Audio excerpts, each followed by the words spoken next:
ফাউন্ডেশনের সম্মানিত সভাপতি জনাব সৈয়দ মোহাম্মদ সোহেল বক্তব্য রাখবেন। সবাই একটু বসেন।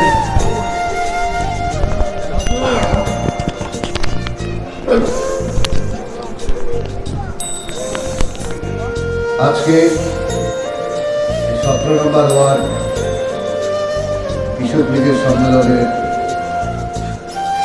সম্মানিত প্রধান অতিথি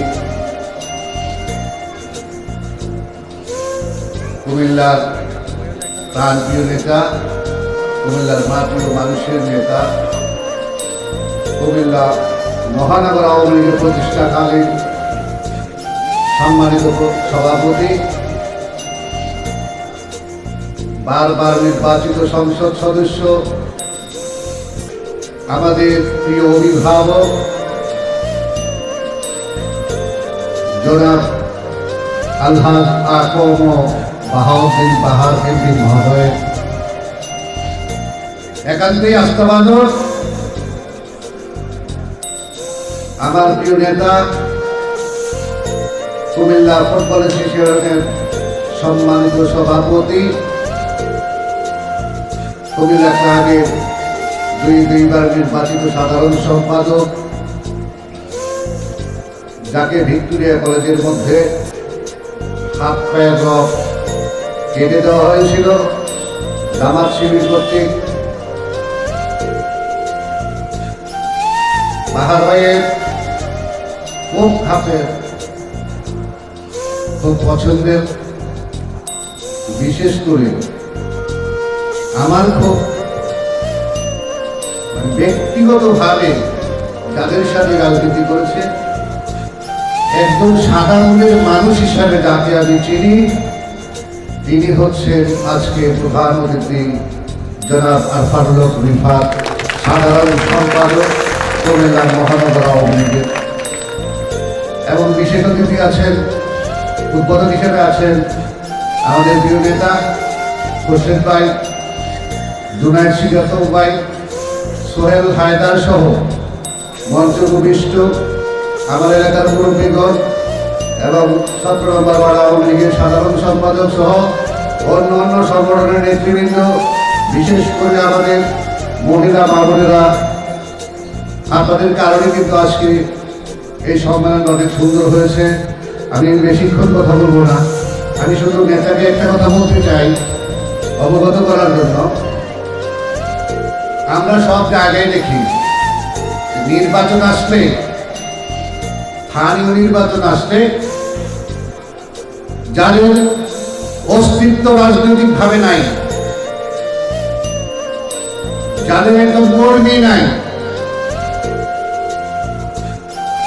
যারা নিজেকে রক্ষা করতে পারে না, সামাজিক ভাবে তাদের গ্রহণযোগ্য নয়, কিছু কিছু নেতার পিছনে ঘুরে সাধারণ সংসারটাকে নষ্ট করার একটা ষড়যন্ত্র চলে।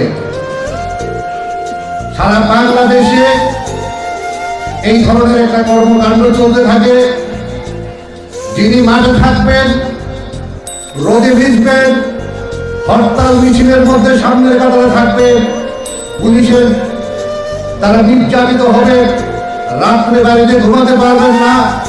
আমি আমার নেতার কাছে বলবো, আগামী নির্বাচনে ইউনিয়ন পরিষদ নির্বাচন চলে, যারা ত্যাগী নেতা হোক, সে দলের প্রতি যাদের আস্থা আছে, নেতার প্রতি যাদের বিশ্বাস আছে, যারা বঙ্গবন্ধু তাদের সৈনিক, কুমিল্লার বাহার ভাইয়ের কর্মী, তাদেরকে যেন আগামী নির্বাচনে দল থেকে মনোনয়ন দেওয়া হয়। এটা আমার তা আমি বলি না, প্রত্যেকটা ওয়ার্ডে ধরনের কর্মকাণ্ড চলে। কিছু মানুষ আছে রাজনৈতিক ভাবে বর্তমানে কোনো অবস্থান নাই, আমেরিকার মাটিতে বসে বসে ঠুস ঠুস জিনের বাক্সার মতো রাতের নিষেধে আসসালামু আলাইকুম ভাই। এই আসলে আমরা দেখি রাজনৈতিক ভাবে বর্তমানে তাদের কোনো অবস্থান নাই, তারা করে ষড়যন্ত্র। আমেরিকা আছেন, তেল বিক্রি করেন, চাকরি করেন, নিজের পেট কিভাবে বাঁচাবেন সেই চিন্তা করেন।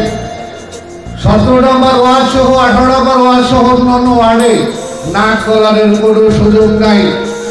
কোনো দালাল দ্বারা নমিনেশন হবে না। বাহার ভাই কোনো দালালকে পছন্দ করেন না।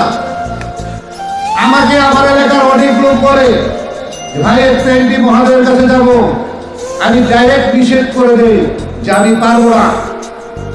কারণ আমি আমার নেতার স্বভাব সম্পর্কে আমার জানা আছে।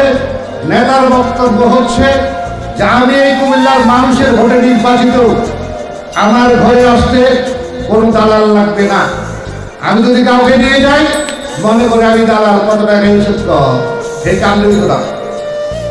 বাহার ভাই হচ্ছে আপনার যে কোনো সমস্যা অন্য অন্য নেতার মতো না। আমরা দেখি যে তারা অন্য দলের নেতারা, আমি দেখেছি আওয়ামী লীগের অনেক নেতাই দেখেছি, ভাই আমার এই কাজটা একটু করার দরকার, করে দিতে হবে, ওনার দ্বারা কিন্তু হবে না, ঘুরে গো এই গুটির মতো ঘুরে গো। আর আমাদের নেতা, আমাদের অভিভাবক, ওনার বক্তব্য হচ্ছে যে এটা সৎ, যেটা লিগেল সেটাই আমার দ্বারা হবে, অন্য কিছু হবে না। এই লিগেল কোনো আপনার আমাদেরকে করতে দেয়। আমরা নেতা এই পর্যন্ত, আমি আপনাদেরকে একটা ভয়ের কথা বলি, আমি আপনাদের ভোটে 2 দিন 12 দিন নির্বাচিত কাউন্সিলর, আমাকে আপনারাই বানিয়েছেন। মহান আল্লাহ রাব্বুল আলামিনের পরে আপনাদের দায়িত্ব। আমি যদি ভুল কাজ করি এই এর জন্য যে পাপ হবে সেটা আপনাদের নিতে হবে। যদি ভালো কাজ করি এর যত ভাগিদার আছে তো আপনারা পাবেন। আমার বক্তব্য হচ্ছে একটাই, নির্বাচনে যেন কোন দালাল চক্র ত্যাগী নেতা কর্মীর যেন নমিনেশন নিয়ে দালালি করতে না পারে, 5 লাখ 10 লাখের বিনিময়ে যাতে এই ধরনের দালালি না হয়, সেই দিকে আমি মহানগর আওয়ামী লীগ সহ সমস্ত বাহারের কর্মীদেরকে বলবো আপনারা সজাগ থাকবেন। কোন দালালের জায়গা কুমিল্লা মহানগর আওয়ামী লীগের মধ্যে হবে না, হয় না এবং হবে না। আমরা বাহারের নেতৃত্বে বিশ্বাস করি, আমরা রিফর্মের নেতৃত্বে বিশ্বাস করি। নেতারা যেই সিদ্ধান্ত দেবে আমরা সেই সিদ্ধান্তে একমত। আজকে 10 বছর আমি কাউন্সিলর, কিন্তু এই পর্যন্ত আমার প্রিয় নেতা, আমাদের অভিভাবক বাহারের কাছে আমি একটা সুন্দর মতো সাহস আমার হয় নাই। কেন জানি ভয় হয়। আমার যত সমস্যা আছে আমি রিফাত ভাইয়ের কাছে আমার মনে দুঃখ বেদনা যাই থাকুক না কেন আমি রিফাত ভাইকে শেয়ার করি। উনি মনোযোগ সহকারে সকালে গেলে বসে বসে বসে বসে শোনেন ঘন্টার পর ঘন্টা, ওটার কোনো বিরক্ত আসে না। এমন একজন লোক অক্সিজেন ছাড়া চলতে পারে না, এই অক্সিজেন নাকের মধ্যে দিয়ে মানুষের এই যাচ্ছেন, 7 তলার উপরে লিফটে যাচ্ছে, কথা বলছে, উনি মনোযোগ সহকারে প্রত্যেকটা মানুষের কথা শুনছেন, চেষ্টা করেছেন যদি লীগের হয়ে সমাধান করার জন্য। আমি বাংলাদেশে আর এমন একজন আওয়ামী লীগের সাধারণ সম্পাদক আছে কিনা আমার মনে হয় না। আমরা করোনার মতো ওনার ঘরের মধ্যে মানুষের জায়গা হয় না, কাকে মানা করবে? কাউকে মানা করার সময় সুযোগ দেয়, সবাই তো ওনার কর্মী। নিজের জান বাজি রেখে কুমিল্লার মানুষের জন্য কাজ করেছেন। আমরা চাই আগামী নির্বাচনে, আগামী কুমিল্লা সিটি কর্পোরেশন নির্বাচনে এই কুমিল্লার মানুষের প্রাণের দাবি, এই কুমিল্লার মানুষের বিজয়ের দাবি, কুমিল্লা একজন সৎ এবং যোগ্য মেধাবী একজন কুমিল্লার মেয়র হিসাবে আমাদের প্রিয় নেতা জনাব আরফানুল হক রিফাত ভাইকে আমরা দেখতে চাই। মাননীয় প্রধানমন্ত্রীর কাছে প্রয়োজন বলে যদি আমরা যাওয়া লাগে, আমরা সেই জন্য 17 নম্বর ওয়ার্ড সবার আগে প্রস্তুত থাকবে ইনশাআল্লাহ। আমরা কথা দিচ্ছি যখনই আপনি আমাদেরকে ডাকবেন আমরা আপনার পাশে আছি, মরণ পর্যন্ত পাশে থাকবো। এই আশা বিশ্বাস আমাদের উপরে রাখবেন। এবং আজকে যারা দায়িত্ব দেওয়া হয়েছে তাদেরকে একটা রিফাত ভাই একটা কথা বলেছিল, আমি জানি না সেটা বেয়াদবি হবে কিনা, যদি বেয়াদবি হয় তাহলে ক্ষমা করে দেবেন। 17 নম্বর ওয়ার্ডের লোক যাকে আমরা দায়িত্ব দিয়েছি তাদেরকে আপনি ডিজিআর ভাই এনএসআই দিয়ে যাচাই করার পরও একজন লোক মাদক ব্যবসায়ী পাবেন না। মাদকের সাথে জড়িত এমন কোনো লোক চাই। আমরা যখন মাদক নিয়ন্ত্রণ করতে চাই কিছু অসাধু লোক ষড়যন্ত্র শুরু করে। হাকিম সাহেবের বাড়ির পিছনে পালপাড়া ঠাকুরনির বাড়ি, 40 বছরের ঐতিহ্য। ওই এলাকার মানুষ আমাকে নির্বাচনের সময় বলেছিল, সব সময় ভালো মানুষকে ভোট দিয়েছি, তুমি একজন খারাপ মানুষ, এবার তোমাকে ভোট দিয়ে দেখি। আমাদের এলাকায় 210টা ভোট আছে, আমরা তোমাকে দেব, তবে শর্ত হচ্ছে একটা, যে এই ঠাকুরনির বাড়ির যে ঐতিহ্য, এই ঠাকুরনির বাড়ির নাম নিশানা থাকতে পারবে না। আমি বলছি, আমাদের 7 দিন যদি আপনারা সময় দেন, ইনশাল্লাহ 7 দিনের মধ্যে এই বাড়ির নাম নিশানা এই এলাকা থেকে চিরতরে তুলে দেব। আমরা সেটা আপনাদের দোয়ায় ইনশাল্লাহ করতে পেরেছি। নির্বাচনের পরে আমি যখন পরের দিন রিফাত ভাইকে সাথে নিয়ে আমার প্রিয় নেতা হাজী আলম বাহাউদ্দিন বাহার ভাইয়ের বাসায় গিয়েছিলাম, তখন বাহার ভাই একটা কথা বলেছিল, রিফাত তুই একজন সন্ত্রাসীকে বাস করে নিয়ে আসলি, ওই এলাকার মানুষ 5টি বছর কষ্ট পাবে। তখন আমি বুকে সাহস দিয়ে বলেছিলাম, নেতা আমাকে যদি 5 মিনিট সময় দেওয়া, একটু কথা বলতাম। তখন উনি আমাকে সময় দিয়েছে। আমি ওনাকে বলেছি, এতটুকুই, 5 বছরের মধ্যে যদি আমার একটা বিচার আপনার কাছে আসে, আমি সাথে সাথে কাউন্সিলরের পদ থেকে ইস্তফা দেব, আমি কাউন্সিলরি করার কোনো চিন্তাই করবো না। তখন আমাকে বলল, ঠিক আছে, দেখা যাবে। কিছুদিন পরে বিচার গেল, আমাকে মহামারী ফোন দিয়েছে, বৃষ্টির মধ্যে ট্রেনের কাজ করতেছি, ফোন দিয়েছে, বিচার না বলে আসবে না, আসছি তো। আমি তো বসার 5 মিনিটের মধ্যে আমি আসছি। যাই না দেখি ওই ঠাকুরনির বাড়ি 2 মহিলা আগের দিন ফিরেছিলাম। তাই তো জানিয়ে হতো না কেনা মারাইছে, তো ঠিক আছে, তখন কে মারাইছে, দাবি কয়টা, আমি আপনারা আমি বলে রাখছি, শাহবাগ ভবনের মধ্যে গিয়ে জানি বাড়িটার এই বাড়িটা থেকে ব্যবসায়ী চিরতরে বন্ধ করে দেবো। একদম নেতা আমার এলাকায় ষড়যন্ত্র করে, উনি চায় না থাকুক। ওনার সাথে এই কারণে আমার রাজনৈতিক দ্বন্দ্ব, উনি আমার সিনিয়র।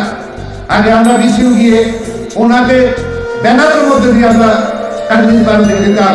যখন আমি নির্বাচিত হওয়ার পরে কাজ করেছি, তখন উনি আমার পিছনে লেগেছে। ওনার স্ত্রী সবসময় ওনাকে জিজ্ঞেস করি, সোহেল তো ভালো কাজ করে, তবু ওর পিছনে লেগে রয়েছে কেন? আমি আজকে ভাবিকে বলতে চাই, যদি আমার পিছনে লাগার একটা কারণ আছে, ওনার আরামায়েশের জায়গাটা আমি চিরতরে বন্ধ করে দিয়েছি, এটি আমার অপরাধ। আমরা সমস্ত ভালো কাজগুলো করবো, খারাপ কাজের মধ্যে আমাদের দল যত বড় নেতাই হোক, খারাপ কাজ করার কোনো সুযোগ নাই। বাহার ভাইয়ের সাথে থাকে ওর তত সুযোগ নাই। যদি বাহার ভাইয়ের কাছে থাকতে হয়, নীতি এবং আদর্শ সততার সঙ্গে থাকতে হবে। এর বাইরে একটা লোক বাহার ভাইয়ের অন্তত চাদরের করে আশ্রয় পাওয়া যাবে না। আমি আমার বক্তব্য শেষ করে দেব। কৃষক লীগের যারা নেতৃত্ব, যারা দায়িত্বে আছেন, যাদেরকে আমাদের নেতারা দায়িত্ব দিয়ে গেছেন, আগামীতে সকল আন্দোলন সংগ্রামে সামাজিক সকল কাজে আপনারা সকলেই কাঁধে কাঁধ মিলিয়ে বাহার ভাইয়ের নেতৃত্বে এই কুমিল্লাকে এগিয়ে নিয়ে যাবেন। 17 নম্বর ওয়ার্ডের যেন বদনাম না হয়, সেই দিকে খেয়াল রাখবেন। সবশেষে আমাদের প্রিয় ভাবন সহ যারা আজকে এতক্ষণ বসে আছেন এবং যারা আজকের এই প্রোগ্রাম শেষ করার জন্য অক্লান্ত পরিশ্রম করেছে, সবাইকে আমার অন্তরের অন্তঃস্থল থেকে ধন্যবাদ জানিয়ে আমি আমার বক্তব্য শেষ করলাম। আল্লাহ হাফেজ। জয় বাংলা, জয় বঙ্গবন্ধু, জয় হোক মহানগর কৃষক লীগের।